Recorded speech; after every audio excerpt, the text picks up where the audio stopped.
Hello everyone, welcome to episode 58 of Level Up, 60 minutes of live Q&A where your questions and votes drive the show. Level Up comes to you live twice a week on Mondays at 8 a.m. UK time and 2 p.m. UK time on Fridays, and we're streamed directly to YouTube and LinkedIn. You can find out more about what we do by visiting APMG International and searching for Level Up. So today we're going to be talking about your must-have project management templates. If you'd like to join in today's session, please use the Slido link in the chat and vote up the questions that you want answered, and of course, add in your own questions throughout the show. The whole show is driven by you, so please do get those questions in. We have a panel of Level Up veterans this week who are waiting to share their knowledge and experience with you. So let's jump straight in and meet them. So, hi everyone. Kicking off our introductions this week then with Raj Khanna. Raj has over 25 years experience managing a diverse range of projects, programs and change initiatives. Raj is the owner and lead trainer of Raj Khanna Associates and an accredited training provider. And they offer courses in a range of project management approaches, including Praxis Framework, Agile Project Management, Scrum Master and Prince 2. Welcome, Raj. Good afternoon, Ellie. Good afternoon, everyone. Good to see our panel again. And as you said, it sounds good to be back. It sounds like a serial, 2 episodes a week, and it's nice to be a member of that serial. Thank you. Thanks, Raj. Next, we have Jackie Hewett. Jackie is the Operational Director and Lead Trainer for Balance Global. Jackie is a passionate advocate of practicing what we teach. She holds an IPD grad in personnel management and is an approved trainer for several project management and change management products, including APMG Change Management, Agile Project Management, and Praxis Framework. Hi, Jackie. Hi, Ellie. Great to be back with APMG again. Before working with Balance, I've had 20 years or so of working on different projects in HR, IT, insurance, so quite a variety of different areas. Excellent. Thanks, Jackie. So joining us today from the Netherlands is Jaap van der Deijl. Jaap has been a project manager and consultant since 1986 and an APMG accredited trainer since 1996. Jaap has authored a wide variety of articles in project management journals and delivered many workshops at IPMA events. His latest publication is Working in Small Projects, or WISP, a project management framework for small and non-complex projects. Welcome, Jaap. Thank you, Ellie. Nice to be here again. And as last time, I hope to learn a lot again from the other panelists. Thank you. Okay, so next I would like to introduce Holger Heuss. Holger is a subject expert advisor covering operational governance, strategy execution, change, portfolio management, to name just a few areas of his expertise. Holger has delivered successful global transformation programs in complex multinational organizations and provides thought leadership for corporate portfolio management. Hello, Holger. Hello, good afternoon. I prefer the afternoon sessions rather than the morning sessions, as everybody know. Otherwise, you would only see me with a cup of coffee, at least one. So I'm excited to be back and, as always, learn something either through the questions or through the expert panels I have the pleasure to join the screen with. So I'm excited about this. Thank you. Thank you, Holger. So finally, completing the panel for today and joining us from South Africa is Nadine Sinequan. Nadine is one of the directors for Thought Nation. She provides training for candidates on project management and change management topics. And although Nadine has been a program and project manager for the greater part of her career, she also has a solid technical background, having started her career as an IT engineer and progressed into various management positions. Welcome back to the panel, Nadine.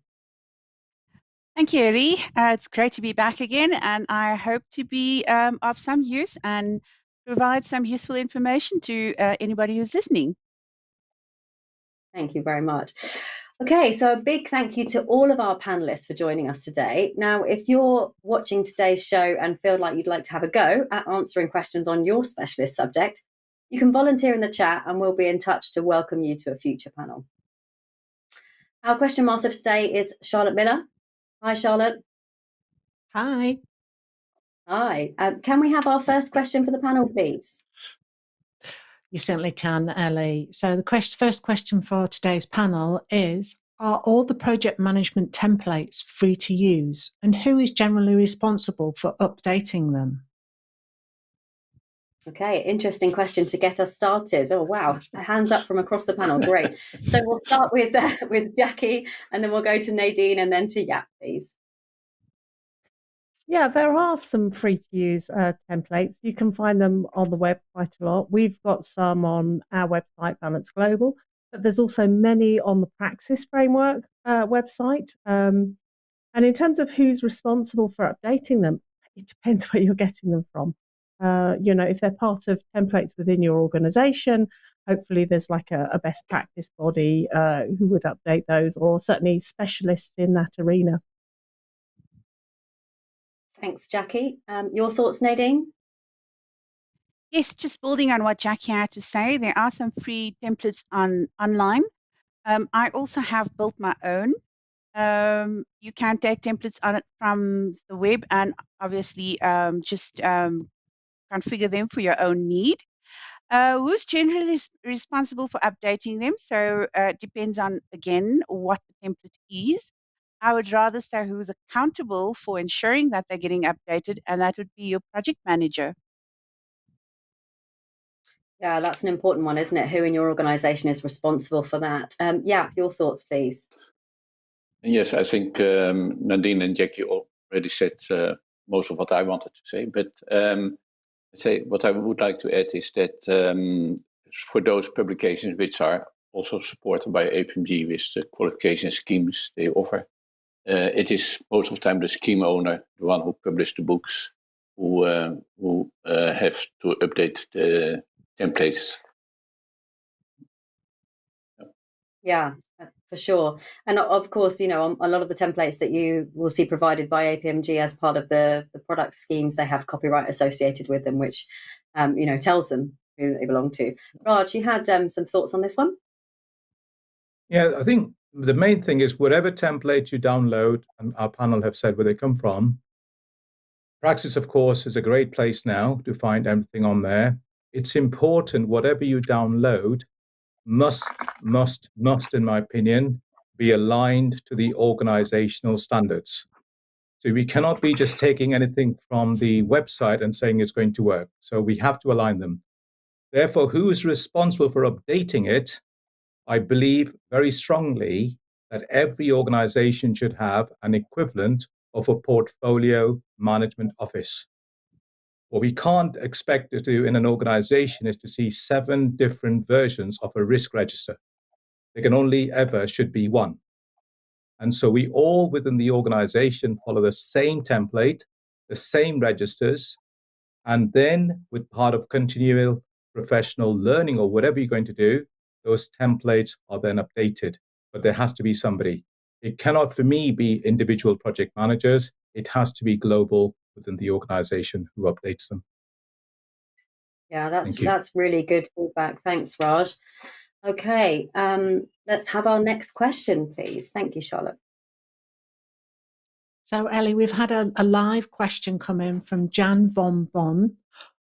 As most projects are actually changes, how do project management templates relate to RFCs and change plans? Thanks, Jan. That's really helpful and good question. We'll come to Nadine and then Raj on that one.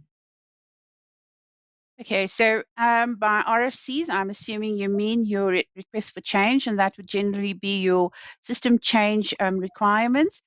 In terms of templates, I've found that most corporates do or companies do have their own RFC templates, and those are quite important to follow to ensure that your change is reviewed and approved. And how does it refer to your change plans? Well, your change plan should have some sort of template as well, which fits into your project management plan. And that's essentially how change and RFCs fit into your PM templates. Thanks, Nadine. I hope that helps, Jan. Raj, your thoughts on this one, please. I think the question, a little clarification, do you mean how do you change those templates as a request for change? or how do you deal with requests for change that come in? And Nadine's answered that question. The second part, going back to my first suggestion earlier, if you do have a template that you're using, then there may be a process on how these requests for change come through. So if you want to change the risk registers in from one way or another, then there should be a formal mechanism of requesting that change. And again, if you do have a central portfolio management office, they will then make those changes at a regular period.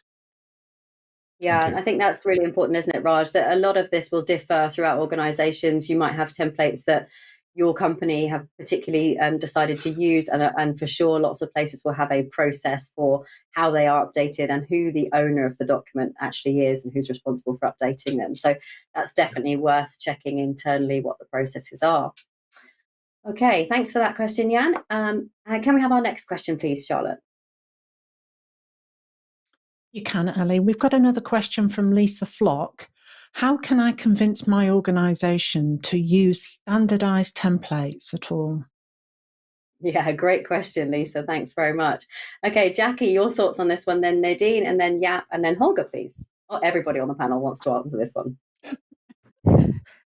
Really kind of echoing what Raj had already mentioned about having standardized templates. I'm doing some consultancy work with a major local council at the moment, and it's an utter nightmare. There are different templates in lots of different kind of silos or departments, and trying to get that consistent standardized information is a nightmare. To convince the organization, you can't make good decisions if you've got different information coming in different formats or different types of information. How do you kind of compare the merits of one project or program against another if you haven't got the same type of information? And of course, if you have got standardized templates, hopefully they're going to draw on best practice. So you're not reinventing the wheel and you're learning from what's gone before, which is much easier. Yeah, for sure. Nadine, your thoughts on this one, please. Yes. So just building on what Jackie said again, I think having standardized templates saves you a lot of time in terms of ensuring that the correct information is completed for the company, and in terms of reporting, ensuring that the correct reporting of standards are followed. It also tells you which reports are required for which audiences as well. And I think it obviously makes things a lot easier if you know what it is that you need to complete. Yeah, absolutely. I totally agree. Jaap, anything to add to this one, please? Okay. Yeah, what I would like to add is the following. I don't think you can have a standard set of templates for the whole organization. You have very small projects, you have very big, complex projects. You can't say every project has to use the same set of templates. However, you can have a set of templates as a starting point, and every project management team has to look what can we use, what is useful to use for this project. If you use all the templates for big projects for a small project, it will be an overkill and it will not motivate the team to use them. I think so. So it's good to have a set of templates to start with, but you need to customize it within the given bandwidth you have as a team. Yeah, that's an excellent point, Jaap. Thank you. And Holger, we'll come to you next. Yeah, I think one of the topics we probably haven't mentioned is the organizational culture. So, the perception of standardization and how beneficial it is seen might be different. Also, the power of your, as Raj referenced, a PMO, how you can go about making changes. What I found typically very useful is in inviting people to contribute when you design those templates. So they are actively part of the process. And then introduce, I believe it's something stated in MOP, the champion challenger model. So you are going to be using that template as long as you can't challenge it with a better option. and you get that agreement from people. I thought what I worked in, the organizations that worked best. So having them actively engaged, and obviously trying to keep it simple, short and simple, and not any additional information required, let alone that you have to handle the data for reporting. If you ask too much, you have lost your audience. Simple as that. Yeah, I think that's absolutely true. Yeah, I think, like you say, being able to allow people to help with the designing, but also, as Jaap was saying, to be able to then choose what's right for the initiative that you're running. Raj, finish us off on this one, please.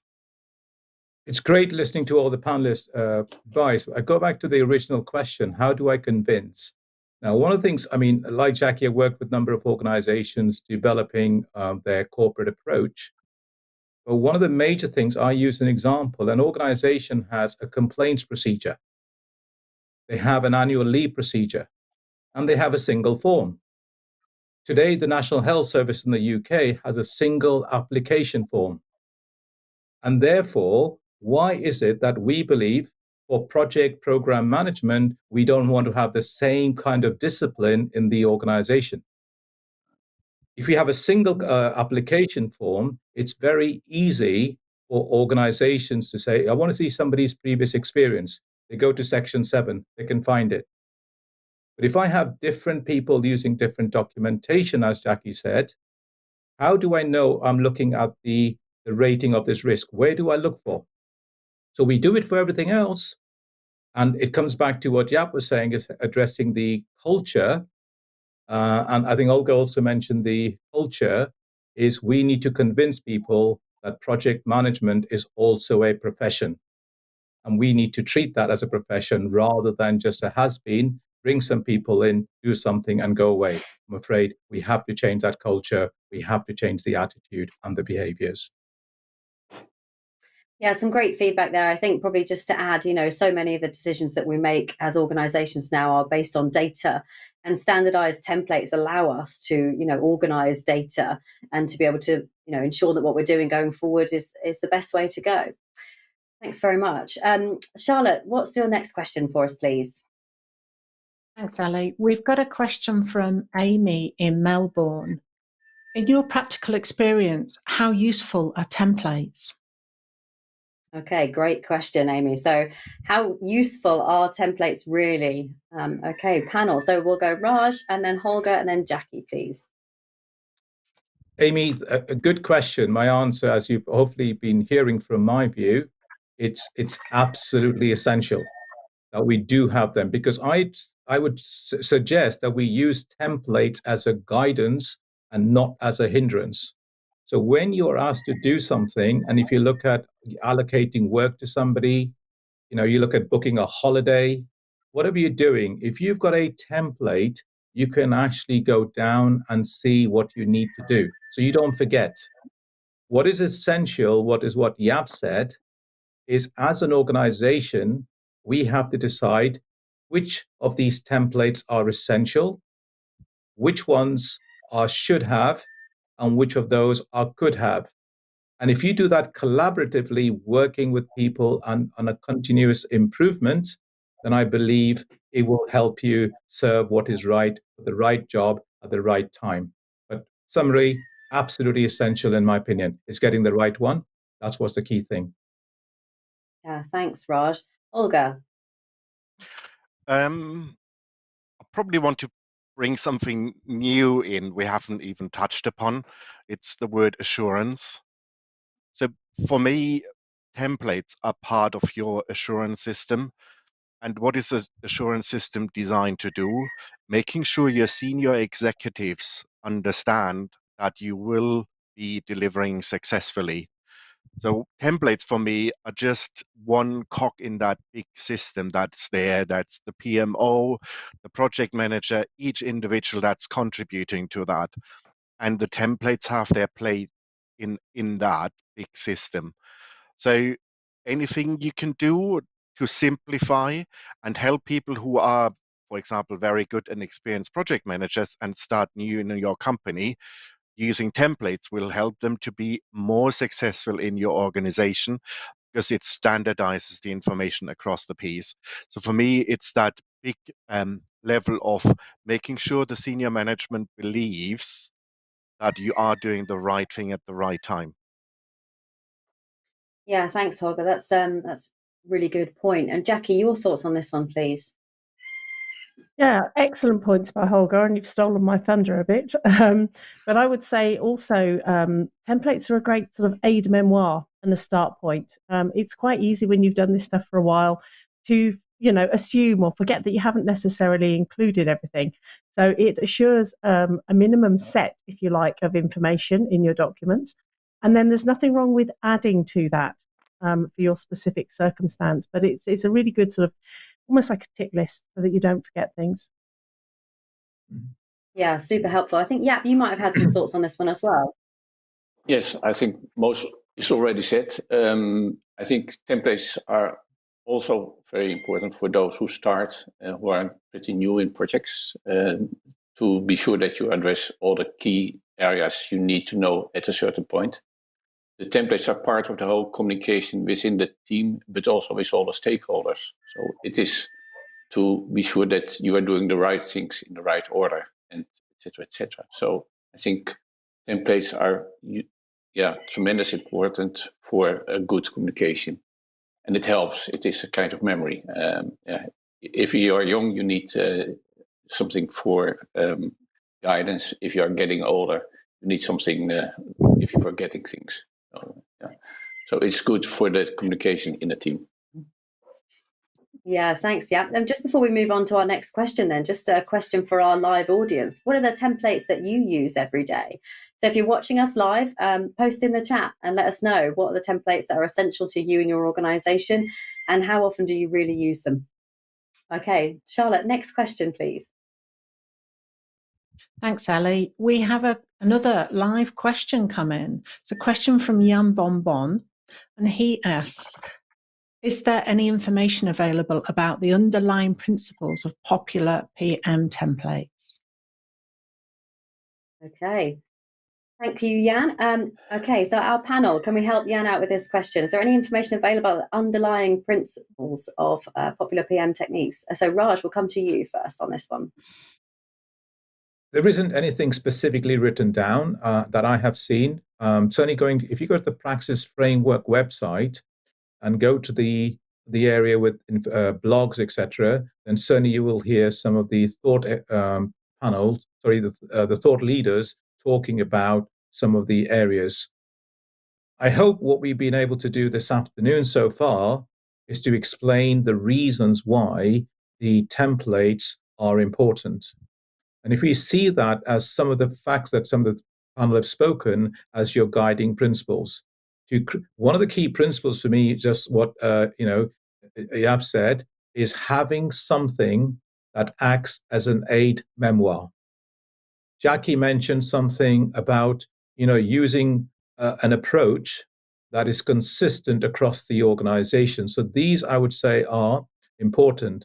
Third, of course, as Holger said, it's allowing the organization to create an assurance, assuring its leadership that the right information is being collated to enable the organization to learn, to improve, and to demonstrate consistency. So if you just take those kind of things that have been discussed by the panel, those to me will then act as your guiding principle.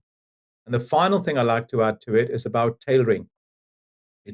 I worked with a major retail organization once, and what they did was they created, about 15, 20 templates, and they said for 3 months, we need to use it all. And then 3 months later, we'll come together and help answer Jaap's question, which of these are must, which of these are should, and which of these are could. And if that is a continuous practice, the final principle, then I hope it gives you some of the guiding principles that I hope you have identified. But I haven't seen anything written down, but I hope what the panel have said do help answer that question for you. Yeah. Thanks, Raj. Hopefully, Jan, that gives you a good answer. And I think we will pop a link to the Praxis Framework website in the chat of the show, because there certainly are a lot of templates to download from there. Okay, Charlotte, what's our next question for the panel, please? It's a question from Brendan in Perth. Working on smaller projects, I often find templates more a hindrance than a help. What is your opinion on using templates for smaller projects?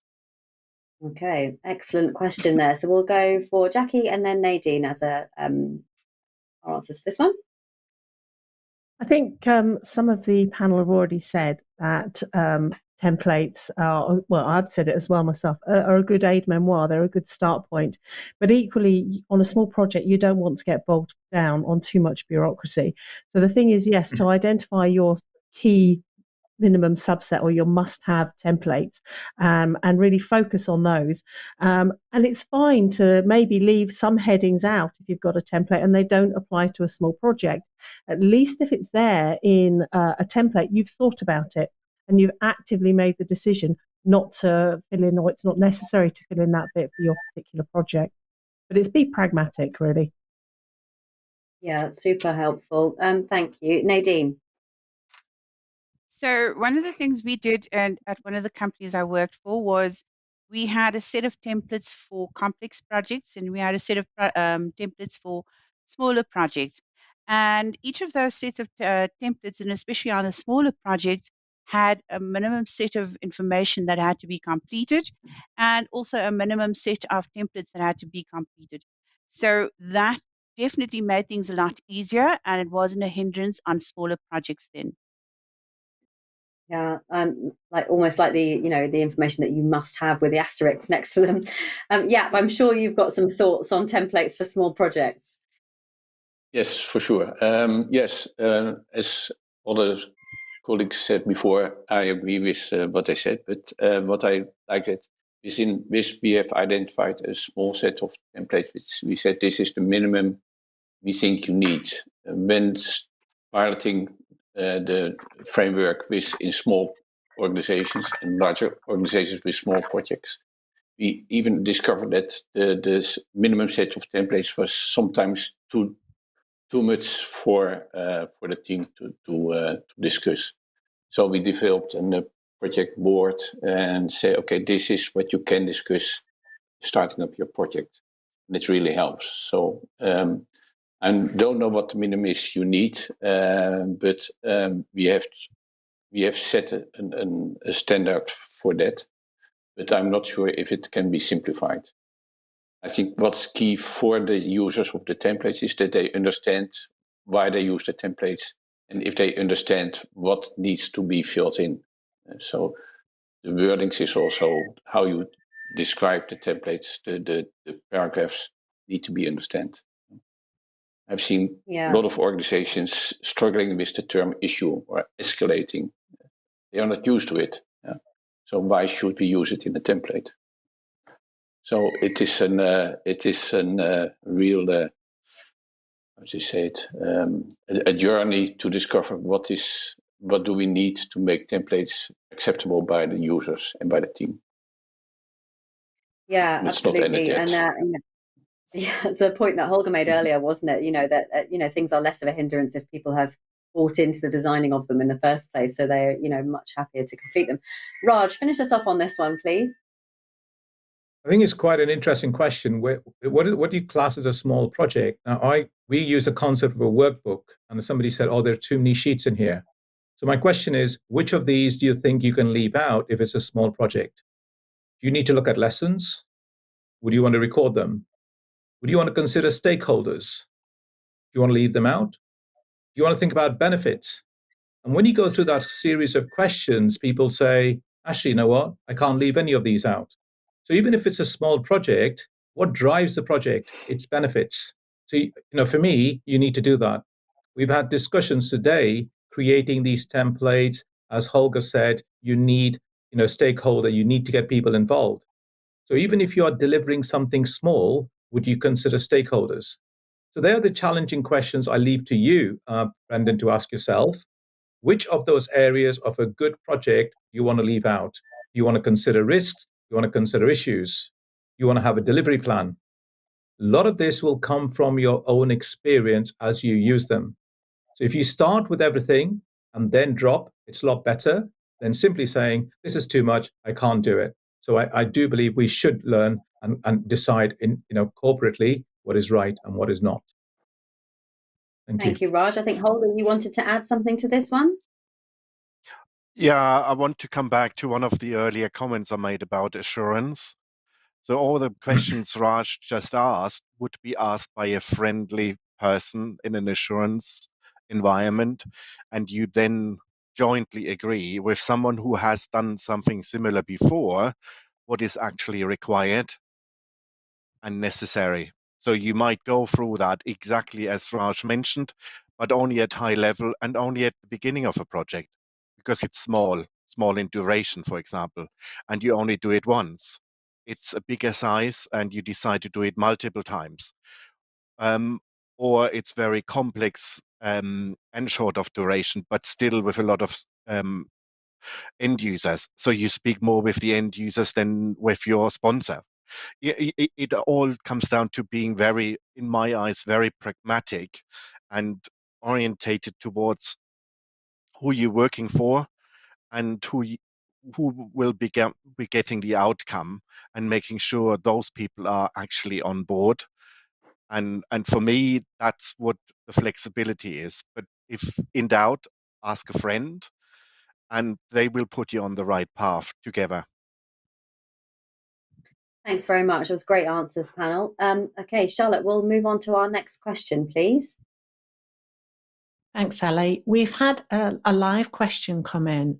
Tom Bonenstonson, moving to agile delivery frameworks for banks, asset managers. What does this mean for the industry?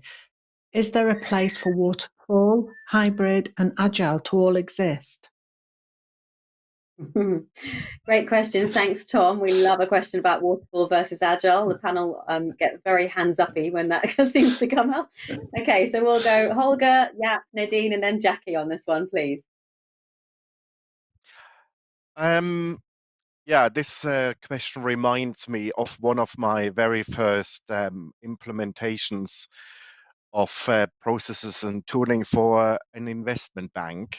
So quite pertinent to this, where the IT department said we can't actually implement any tooling, anything, because we haven't decided on our agile delivery framework. As they found out over the course of the next 18 months, your delivery framework is independent from how you actually deliver your projects, whether that's in a hybrid, waterfall, or agile fashion. You need to make sure your life cycle, your delivery life cycle, is independent of that. And you have a reduced number of milestones, and milestones do exist in most of the agile frameworks, that you have across the life cycle to measure it by. They all start at some point, and they hopefully will all go live at some point. And in between, there's not much more. And if you keep that in mind, anything below that level from a governance perspective, we're not really concerned with. I have yet to find one senior executive who truly wants to dictate, and I deliberately use that word, whether the delivery teams work in a waterfall, hybrid, or an agile fashion. None of the C-level executives I've come across does really care. They're interested in the outcomes, and the team that's delivering the outcomes can choose their own way. That's why they've been hired to do the job. There is a level of trust there. And from an agile delivery perspective, agile is very keen on trust. So that's the only ingredient that's required. If there's trust, why do I care how people get to the outcome?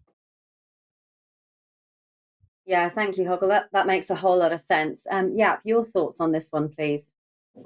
Yes, I fully agree with Holger about his approach. I don't think that with the agile discussions, waterfall is out. It depends on the organization, on management, on the what you have to produce and how to produce it. So there should be a discussion at the start of the project. What is our approach, and is the executive team or the executive or the sponsor agreeing with our approach. So there have to be a common approach and an agreed approach at the start of the project. And it almost doesn't matter if it is waterfall, hybrid, agile. The team should decide what's the best approach, and the customer has to agree with it, and then it's a go. And yes, there should be trust, I think. Thank you. Nadine? Yes. Is there a place for waterfall, hybrid, and agile all to exist? Yes. I think the most important thing to ask is, what are you going to produce with your project? For instance, if it's a legislative project, it's very difficult to use agile in that instance. I would think waterfall is more important. Hybrid. If you look at something like SAP, they use a hybrid methodology called Activate. And so if you're going to be implementing your SAP, what's name is for HANA, then yes, Activate, which is a hybrid, will be required.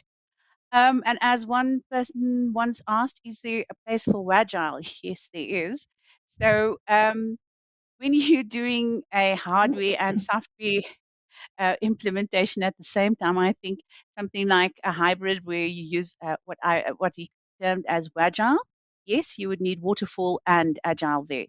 But as all the previous panelists have said, it's important to determine what is the correct methodology for the product that you are going to be producing.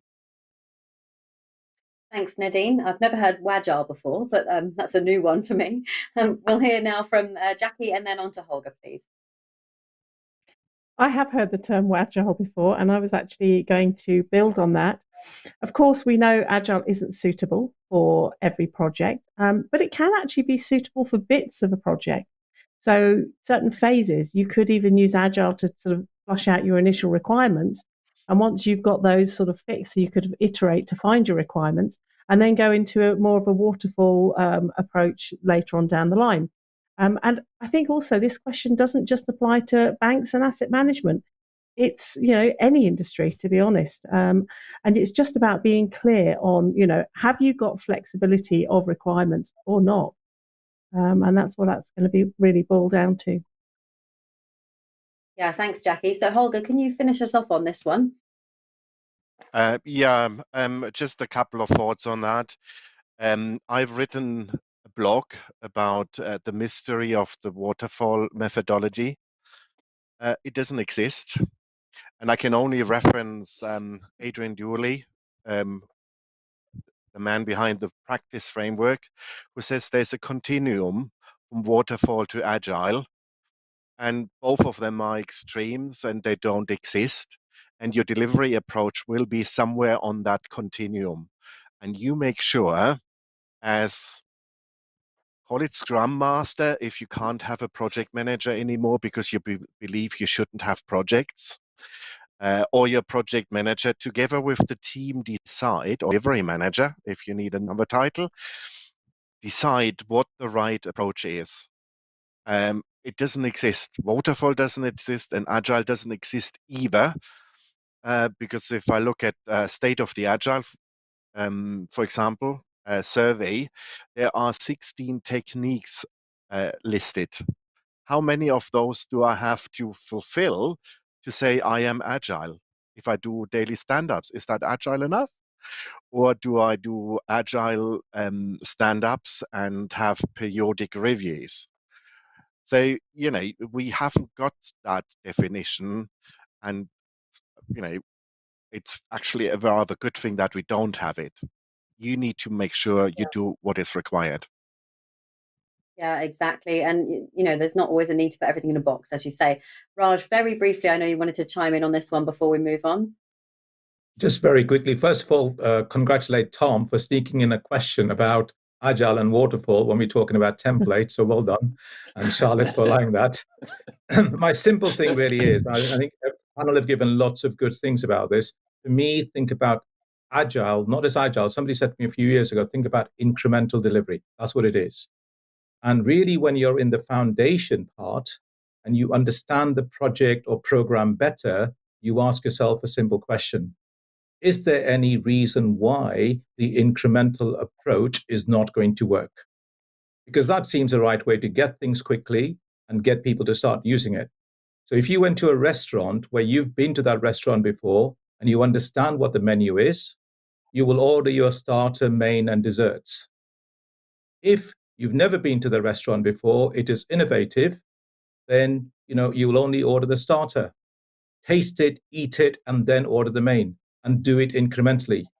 As Holger said, there isn't, I totally agree with what Adrian Dooley says. Isn't this right way, wrong way? It's about getting the right way. And it's about getting the right way once you understand the delivery better. And I totally agree with Jackie that this concept applies everywhere, anywhere, at any time. Thanks, Raj. And thank you, Tom. That certainly stimulated a lot of discussion with the panelists. If you are watching us live and have a burning question you want answered, please pop it in the chat and one of our team will pick it up and post it for the panel for you. So Charlotte, what's our next question, please? Thanks, Ellie. We've got a question from a live viewer. It's from Asha Rajai. Should the templates be standardised? Okay, thanks, panel. We have, I think, touched on this already, but we'll come back to it again. Should templates be standardised? So Jackie, then Raj, then Holger, please.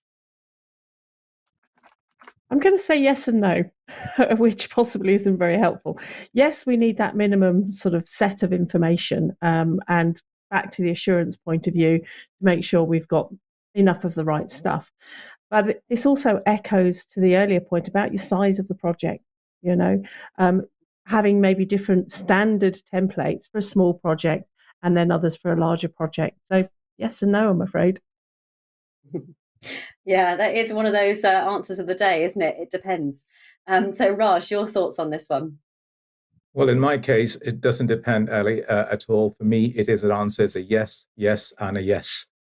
Okay, so the templates within the business, the organization that we are working with, need to be standardized. And there is no two ways about it for all the reasons I hope the panel have said earlier. However, in the standardization of the templates, we allow tailoring. As some of you might know, I sit on the bench as a magistrate, and within that, we have what we call a sentencing guidelines, which, whether you're in Newcastle, whether in Newbury, these are all placed in the UK, apologies, or whether you're in Norfolk, you get to a similar decision, not exactly the same. So the organization should define a guideline and say, this is our minimum standard. Within that, you all have to do the same. Because if we have a standardized approach for everything we do, it allows us to learn better and to improve on it. So for me, the answer is a yes, yes, and a yes. Thanks, Raj. That's really handy. Holger, your thoughts, and then we'll come to Nadine. Yeah, a couple of thoughts come to mind. So when I see the word template and that standardized, so I think already in the word template is the term standardized included, because it suggests you are going to use it, and it, by having it set up correctly, it will work in a standardized fashion. Otherwise, I probably have a slightly different read than Raj. For me, it depends on the number of users you have. So if it is a rare case, or it's for a small item, you might find it's not being standardized across an organization. It's only being utilized in one area. Everybody knows what they're doing. They have no new joiners for the last 10 years. I would go as far as, do we need a template for it? And if we have one, do we need to have it standardized applied? However, if the information is going somewhere else and is being reported upon, then you have the need. So consulting answer, it depends. And I'm probably more with Jackie on that one. Okay, so we've had 2 votes for it depends, 1 for definitely yes. Nadine, what's your thoughts? Okay, so in my opinion, a template does have standard headings. So they're interlinked. A template is a standard. It has standard headings. It's standard information that needs to be included in there. So I don't think you can actually separate the two. For me, a template is a standard. Yeah, for sure. And, coming back to the point earlier about, data-driven decisions, if you have a standardized template, you can start to put things into meaningful, data usage. So, yeah, I think that was a really good one. Thank you for that. Charlotte, do we have any more questions, please? We have plenty, Ellie. We have a live question from Julian Solomon. Are PM templates about tracking progress, or are they about using them for decision making? Great question, Julian. Thanks. So Nadine, we'll come to you on this one, then Holger, then Jackie, and then Raj. Okay, so PM templates are about both. So you can have a template that tracks progress, or you can have a template that is decision making. So one of the things is a template, for instance, something like your RAID log or your RIP log, which gives you your risks, issues, assumptions, decisions. That's a decision making template, in my opinion. And then also to track progress, if you've got a burn down template or progress report template, that is either decision making or tracking your progress. So yes, they are both. Okay, great. Thank you very much. Holger. I believe there are even templates out there, and I talk about one of those in my training course. People should or could use for decision making, as we all know. And I had a bit of a wire smile when Raj talked about the guidelines for magistrates or judges. As we all know, judges have naturally a bias. Not that the Ministry of Justice would agree with me on that in the UK, because they believe all judges are completely without bias. Well, if you read Kahneman, you know they're not. So decision making can have a template. It's even provided by one of the frameworks, CMMI. It's called Decision Analysis and Resolution. I had to use it. I was once on a project where we had a practitioner who forced us through that. It helped an awful lot. Being forced to consciously step through the process of decision making. So for me, it's slightly misleading from the question, or what to answer on this. It was, as I said, a template for decision making. As an input for that, you would have probably other templates like risks, like the options for consideration and so forth that comes into it. Yeah, thanks, Holger. That's a really great point. And Jackie, your thoughts on this one, please. Yeah, within a project, we have different templates that do different things. And with any template, you should be clear on what the purpose of that template is intending to do. But I think ultimately, even if you are tracking progress information with your template, it's a report or it's a log or a register, ultimately that's going to lead to decision making. It may be we're fine and we can continue as we are, or at any point, any piece of information could lead you to make a decision. It says stop this, do something different, or whatever. So I would say ultimately they all lead to decision making. Yeah, it's a really great way to look at it. So Raj, your thoughts on this one, please. Well, first of all, to say I am totally unbiased, Holger. Well, whatever the report says. The two comments that Nadine and Jackie have said, I think that's important. It's really understanding what the purpose of the template is, and there has to be a mixture of both. What my recommendation really these days is, if you are using something for monitoring progress only, is giving an update on what you've delivered, we need to have a tool, they're around now, you can create them yourself, is to create something that sucks that information up automatically and displays it on a dashboard. Because what the program project managers find difficult is having recorded something in a register and then manually having to copy it somewhere else.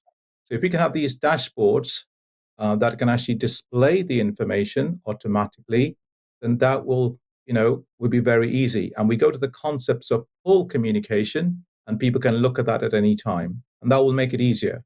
And as Jackie said, that information is going to then help people decide where to go or not. So yes, absolutely, you're going to have a mixture of both, and as long as you understand the purpose, it will be great.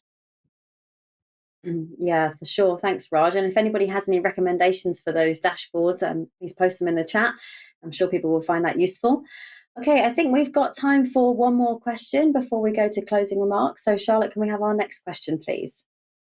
You can, Ellie. We've got a question from Henry in Boston. For which parts of a project do you find templates most useful? Okay, panel, we're getting really specific now. So for which parts of the project do we find templates most useful? Jackie, Raj, Nadine, and Jaap, please.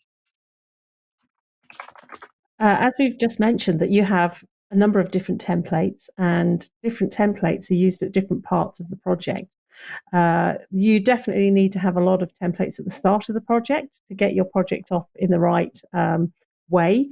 So I would say a PID or something similarly named is pretty essential. That's like your manual for how you're going to run the project. So that's really important right at the start. But again, that's something you need to keep up to date. It's not a static document. It doesn't just sit there. But then you've got other templates that are really specifically for more when the project is up and running. So capturing, monitoring what's going on with risks and issues and that kind of thing. Yeah, thanks, Jackie. That's really helpful. So Raj, your thoughts, please? Just carrying on from what Jackie said, the answer is, all the way through, because if you've got these templates at the beginning, then generally when you see what you're doing during the course of the journey is updating them. So if you've got a template for risk registers, issue, whatever you've got, all throughout the journey, you have to update them.